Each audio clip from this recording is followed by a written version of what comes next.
안녕하세요. 스포츠 베스트 픽스터 스베입니다. 고배당 픽을 찾고 계신가요?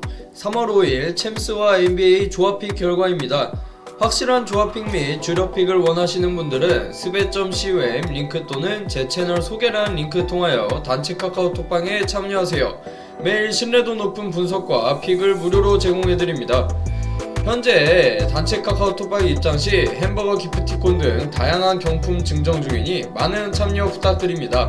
오늘은 2025년 3월 7일에 펼쳐지는 NBA 중요 경기 분석 시작합니다. 자, 첫 번째 경기는 인디애나 페이서스와 애틀란타 호크스의 맞대결인데요. 애틀란타는 인디애나를 상대로 5연패를 현재 기록 중입니다. 과연 이번 경기에서 반등할 수 있을까요? 혹은 인디애나가 다시 한번 압도적인 경기력을 보여줄까요? 자, 바로 시작해보겠습니다. 애틀란타는 최근 8경기에서 2승 6패를 기록하며 힘든 시간을 보내고 있습니다. 지난 경기에서는 미러키를 상대로 127대 121 패배를 당했는데요. 경기 막판까지 접전이었지만 마지막 순간 집중력에서 밀리며 아쉬운 패배를 기록했습니다. 하지만 최근 영입한 캐리스 르버트와 조르지 니앵이 빠르게 팀에 적응하면서 좋은 활약을 펼치고 있는데요. 그리고 팀의 에이스 트레이 영은 이번 시즌 평균 23.6득점, 11.5 어시스트를 기록하며 여전히 애틀란타의 핵심 선수 역할을 하고 있습니다. 과연 이번 경기에서 트레이 영이 반등할 수 있을까요? 애틀란타의 모든 공격은 트레이 영의 손에서 시작된다고 해도 과언이 아닌데요.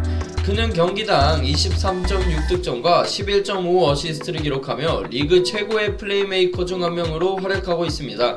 하지만 최근 야투율 기복이 심하고 상대의 강한 압박 수비에 고전하는 모습이 자주 보이고 있는데요. 이번 경기에서 트레이 영이 공격을 주도하면서도 실책을 최소화할 수 있을지가 관건입니다. 반면 인디애나는 현재 동부 5위에 올라 있으며 최근 8경기에서 6승 2패를 기록하며 상승세를 이어가고 있는데요. 특히 2025년 들어 19승 7패라는 엄청난 성적을 보여주고 있죠. 지난 경기에서는 휴스턴을 상대로 28.15 어시스트를 기록한 타이리스 할리버튼의 맹활약이 돋보였는데요. 팀의 중심을 잡아주는 파스칼 시아캄 역시 안정적인 득점력을 보여주고 있습니다. 과연 이들의 활약이 계속 이어질 수 있을까요? 할리버튼은 최근 6경기 연속 더블을 기록하며 최고의 경기력을 보여주고 있는데요. 경기당 평균 18.5득점, 8.9 어시스트를 기록 중이며 올스타 브레이크 이후 턴오버도 경기당 1.1개로 매우 낮은 편입니다. 공격 조율 능력과 슛 선택이 뛰어난 선수이기 때문에 애틀란타 수비가 할리버튼을 얼마나 효과적으로 막을 수 있을지도 이번 경기 중요한 요소가 될 것입니다. 파스칼 시아캄은 현재 팀 내 득점 1위를 달리고 있으며 평균 20.6득점과 7.2 리바운드를 기록하고 있습니다. 그의 강점은 페인트 존에서의 강력한 득점력과 수비에서의 다재다능함인데요. 애틀란타의 페인트 존 수비가 약한 편이기 때문에 시아캄이 이를 적극적으로 공략한다면 인디애나가 쉽게 경기를 풀어갈 가능성이 매우 높습니다. 자, 이제 양 팀의 전술적 핵심 포인트를 한번 살펴볼 텐데요. 애틀란타는 최근 수비가 크게 흔들리는 모습을 보이고 있죠. 지난 5경기 평균 121.4실점을 허용하며 상대에게 너무 쉽게 점수를 내주고 있는데요. 특히 속공 수비와 3점 수비에서 큰 약점을 보이고 있습니다. 인디애나는 리그에서 가장 빠른 공격 전환을 자랑하는 팀 중 하나인데요. 할리버튼이 이끄는 트랜지션 오펜스를 막아내지 못한다면 경기 초반부터 흐름을 내줄 가능성이 큽니다. 또한 애틀란타는 상대 빅맨 수비에서 약점을 보이는데 이는 시아캄에게 많은 득점 기회를 허용할 수 있다는 점에서 우려됩니다. 애틀란타의 해결책은 페인트존 수비를 강화하고 빠른 백코트 리커버리를 통해 속공을 최소화하는 전략이 필요한데요. 또한 할리버튼이 스크린을 활용해 슛 찬스를 만들지 못하도록 적극적인 미드 픽앤롤 수비를 가동할 필요가 있는 애틀란타입니다. 반면 인디애나는 트레이 영의 수비 약점을 적극적으로 활용할 가능성이 높은데요. 트레이 영은 공격에서는 뛰어난 선수지만 수비에서는 리그 최하위권 수준으로 평가받고 있습니다. 인디애나는 트레이 영을 수비 타겟으로 설정한 공격 전술을 사용할 텐데요. 특히 할리버튼과 시아캄이 영을 상대로 픽앤롤을 유도해 1대1 매치업을 만들면 애틀란타는 수비적으로 큰 부담을 가지게 됩니다. 또한 트레이 영이 적극적으로 공격에 가담할 경우 체력 부담을 주기 위해 풀코트 프레스를 가할 수도 있는데요. 해결책으로는 애틀란타는 트레이 영을 할리버튼이 아닌 다른 선수와 수비 매치업 시키는 전략이 필요합니다. 또한 더블팀을 활용하여 인디애나의 픽앤롤 공격을 방해하는 것이 중요한 애틀란타입니다. 또한 양팀은 이번 경기 페인트 존에서의 싸움이 굉장히 중요할 것인데요. 인디애나는 빅맨 자원이 많지 않지만 시아캄이 현재 중심을 잡아주고 있고, 애틀란타는 클린트 카펠라가 있지만 최근 수비에서 흔들리는 모습이 보입니다. 애틀란타는 경기당 50점 이상을 페인트 존에서 허용하는 경기들이 많았고, 이는 상대에게 쉬운 득점 기회를 내주는 원인이 되고 있습니다. 인디애나는 시아캄을 중심으로 한 인사이드 공략을 강화하면서 애틀란타 수비를 무너뜨릴 가능성이 크고요. 만약 애틀란타가 시아캄을 막지 못한다면 인디애나는 미스매치를 적극적으로 활용하면서 경기를 지배할 수 있습니다.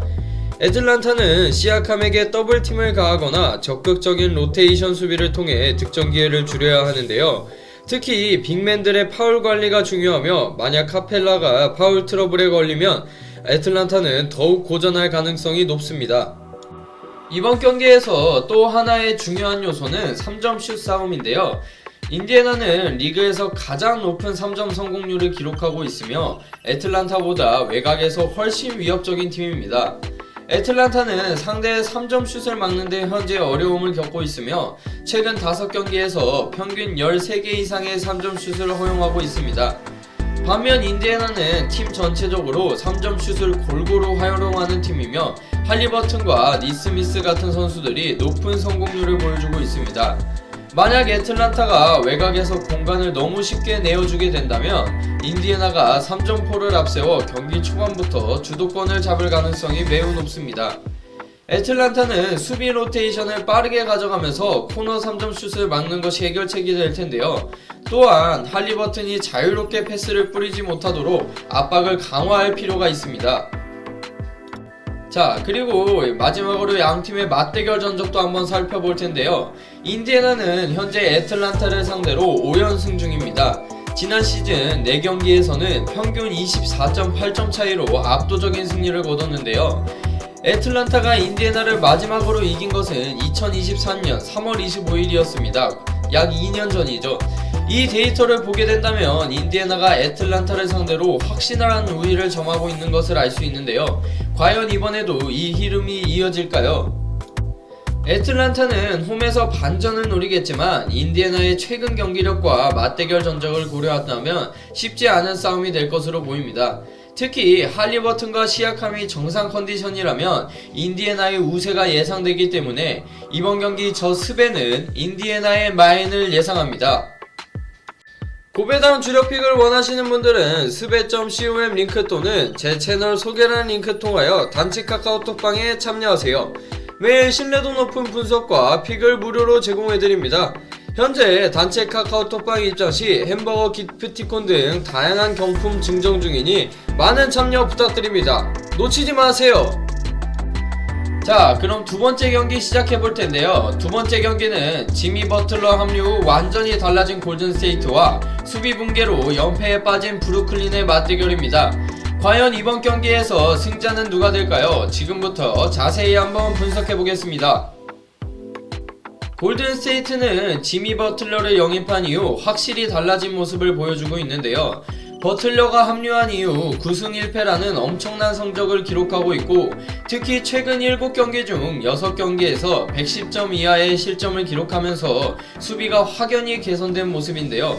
버틀러는 팀 합류 후 평균 16.3득점, 야투 성공률 44%를 기록하며 꾸준한 활약을 보여주고 있습니다. 그리고 버틀러의 존재만으로도 팀 전체의 수비 조직력이 강화됐다는 평가를 현재 받고 있는데요. 이제 스테판 커리 이야기를 하지 않을 수가 없죠.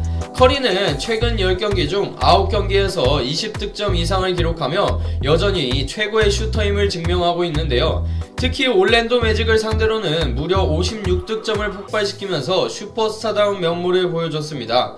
가장 최근 경기였던 뉴욕 닉스전에서도 골든 스테이트는 114대 102로 승리를 거뒀는데요.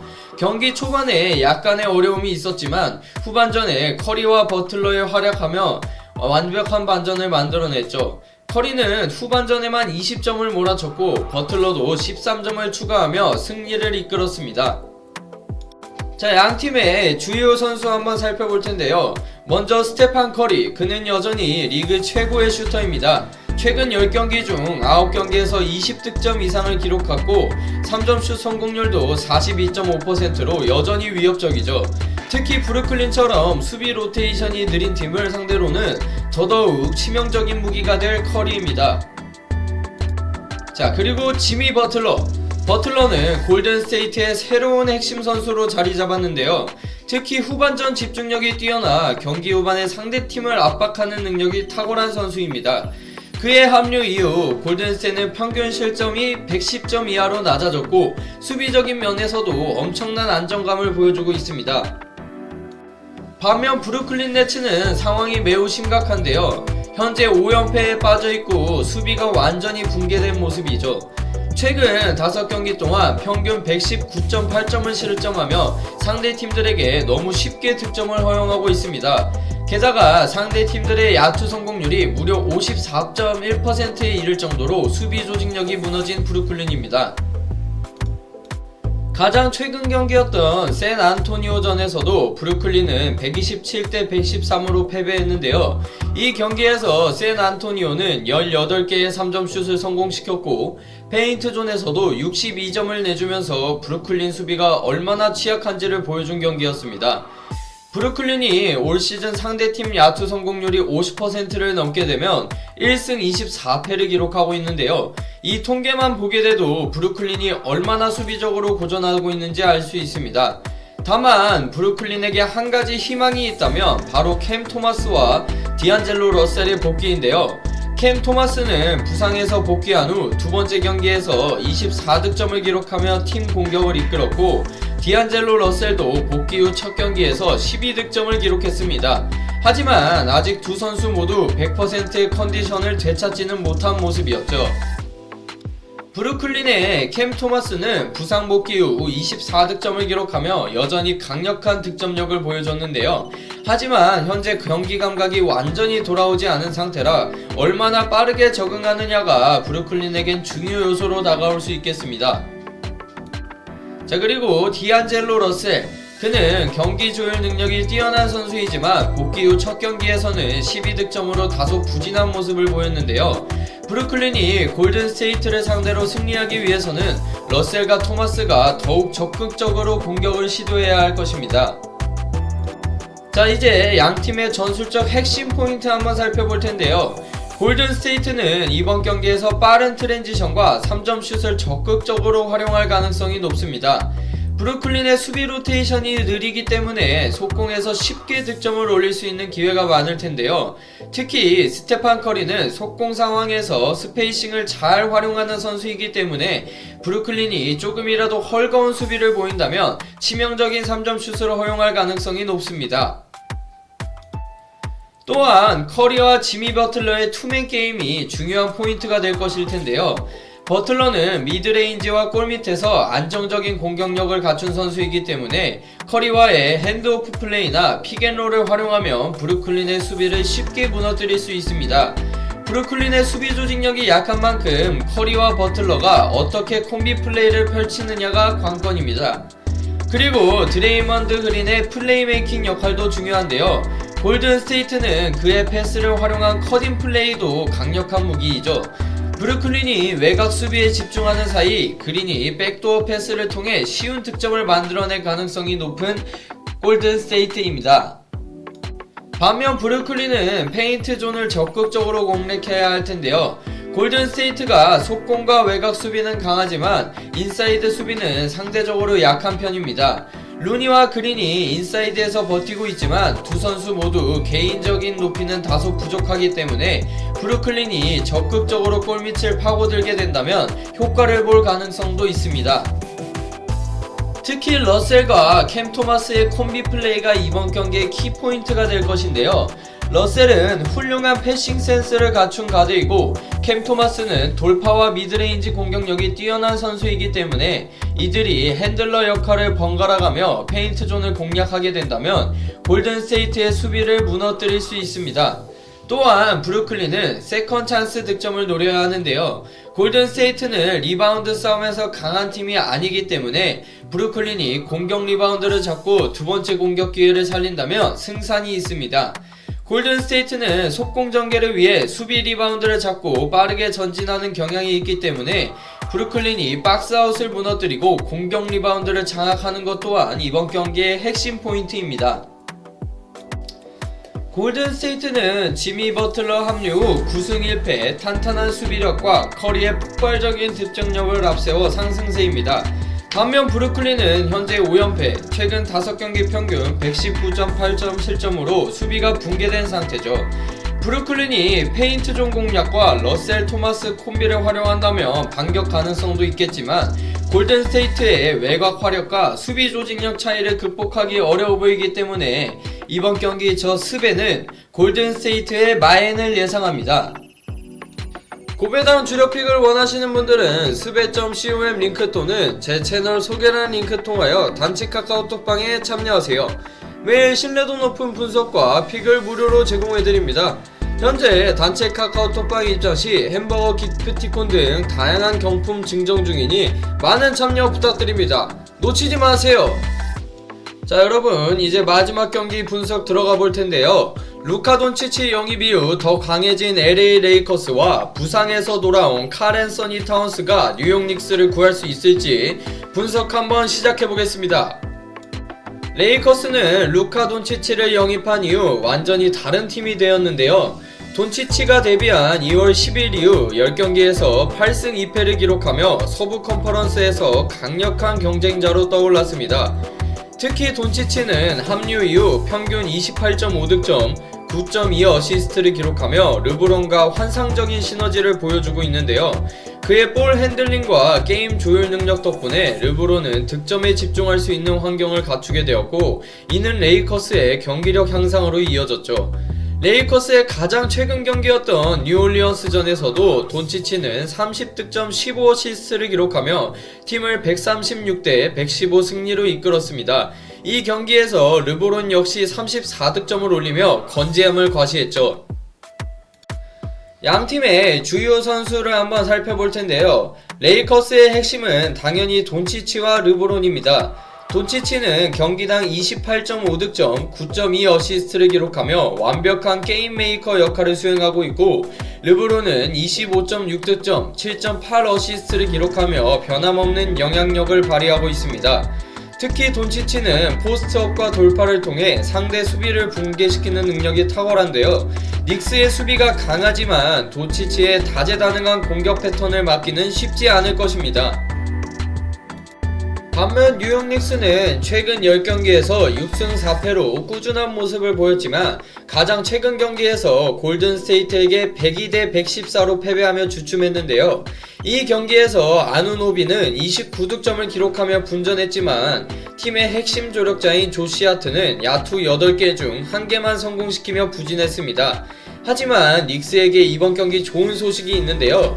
바로 칼 앤서니 타운스가 개인 사유로 결장한 경기에서 돌아와 이번 경기 출전이 가능하다는 점입니다. 올 시즌 평균 23.7득점, 9.4 리바운드를 기록 중인 타운스가 돌아오면서 뉴욕 닉스는 인사이드에서 경쟁력을 갖출 수 있을 것으로 기대됩니다. 뉴욕 닉스의 반격을 위해서는 브런슨과 타운스가 살아나야 하는데요. 브런슨은 올 시즌 평균 26.1득점, 7.4 어시스트를 기록하며 닉스의 에이스 역할을 수행하고 있고 타운스는 인사이드에서 강력한 득점력을 보여주고 있습니다. 특히 타운스는 레이커스의 인사이드 수비가 약점인 만큼 적극적인 공략이 필요한데요. 그는 3점 슛도 능숙하게 활용하는 빅맨이기 때문에 레이커스의 수비를 넓히는 역할도 해줄 수 있습니다. 자, 이제 양 팀의 전술적 핵심 포인트도 한번 살펴볼 텐데요. 뉴욕 닉스는 리그에서도 손꼽히는 강력한 수비력을 자랑하는 팀입니다. 이번 경기에서도 수비를 바탕으로 경기를 풀어나가면서 브런슨을 중심으로 한 공격 운영이 중요해질 것으로 보이는데요. 닉스는 올 시즌 평균 실점이 리그 최상위권으로 촘촘한 수비 조직력이 큰 강점입니다. 특히 미첼 로빈슨과 아이제아 하텐슈타인이 골밑에서 제공권을 장악하면서 상대팀의 쉬운 득점을 봉쇄하는 것이 중요한데요. 또한 더블팀 디펜스를 활용하여 돈치치와 르브론이 공을 잡을 때 빠른 협력 수비를 통해 공간을 차단하고 쉬운 득점을 허용하지 않는 것이 관건입니다. 자, 그리고 브런슨 중심의 하프코트 공격 운영에 대해서도 알아볼 텐데요. 제일런 브런슨은 뉴욕 공격의 핵심입니다. 이번 경기에서도 그의 공격력이 중요한 역할을 하게 될 텐데요. 브런슨은 미드레인지에서 탁월한 마무리 능력을 보여주고 있으며 레이커스의 약한 수비 로테이션을 공략하는 것이 닉스의 승리의 열쇠가 될 것입니다. 아누노비와 조시 하트의 활용도 중요한데요. 이 두 선수는 득점력뿐만 아니라 수비에서도 큰 역할을 해주기 때문에 레이커스의 약한 수비수를 상대로 포스트업 공격을 시도할 가능성이 높습니다. 또한 레이커스는 속공이 강한 팀이기 때문에 닉스로서는 트랜지션 수비를 확실하게 가져갈 필요가 있는데요. 조시 하트와 미첼 로빈슨이 적극적인 박스아웃과 수비 리바운드 싸움에서 우위를 점해야 속공에서의 실점을 최소화할 수 있습니다. 반면 레이커스는 루카 도치치와 르브론 제임스를 중심으로 경기를 풀어나갈 텐데요. 뉴욕 닉스의 강한 수비를 뚫기 위해서는 빠른 볼 흐름과 외곽 활용이 필수적이겠죠. 돈치치와 르브론은 플레이메이킹 능력이 뛰어난 선수들이기 때문에 뉴욕의 강한 압박 수비를 효과적으로 풀어내는 것이 중요한데요. 하이포스트에서 르브론이 공을 잡고 돈치치와 투맨 게임을 펼치면 뉴욕의 수비가 흔들릴 가능성이 높습니다. 특히 돈치치는 더블팀이 들어오게 되면 킥아웃 패스를 활용해 3점슛 찬스를 만드는 플레이를 극대화할 필요가 있습니다. 레이커스는 3점슛 활용을 극대화하고 코너 슈터를 적극 활용해야 하는데요.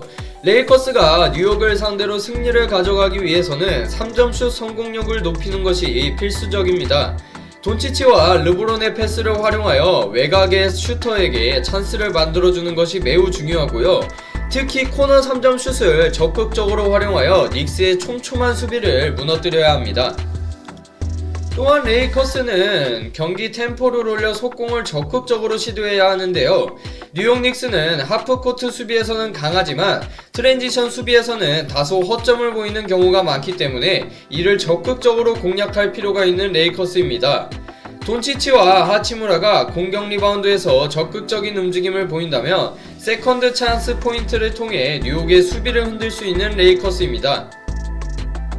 레이커스는 돈치치와 르브론의 조합이 완성형에 가까워지고 있고 닉스보다 공격 옵션이 현재 다양한 상태인데요. 닉스가 타운스를 활용해 반격을 노리겠지만 현재 흐름을 고려했을 때는 레이커스가 좀 더 우세할 가능성이 높아 보이기 때문에 이번 경기 저 스베는 레이커스의 마인을 예상합니다. 고배당 주력픽을 원하시는 분들은 스베.com 링크 또는 제 채널 소개란 링크 통하여 단체 카카오톡방에 참여하세요. 매일 신뢰도 높은 분석과 픽을 무료로 제공해드립니다. 현재 단체 카카오톡방 입장 시 햄버거 기프티콘 등 다양한 경품 증정 중이니 많은 참여 부탁드립니다. 놓치지 마세요. 자, 이렇게 3월 7일 NBA 중요 경기 분석해봤는데요. 여러분의 예상은 어떠신가요? 댓글로 여러분의 승부 예측을 남겨주세요. 이번 영상이 유익하셨다면 구독과 좋아요, 알림 설정 부탁드립니다. 지금까지 스포츠 베스트 픽스터 스베였습니다. 감사합니다.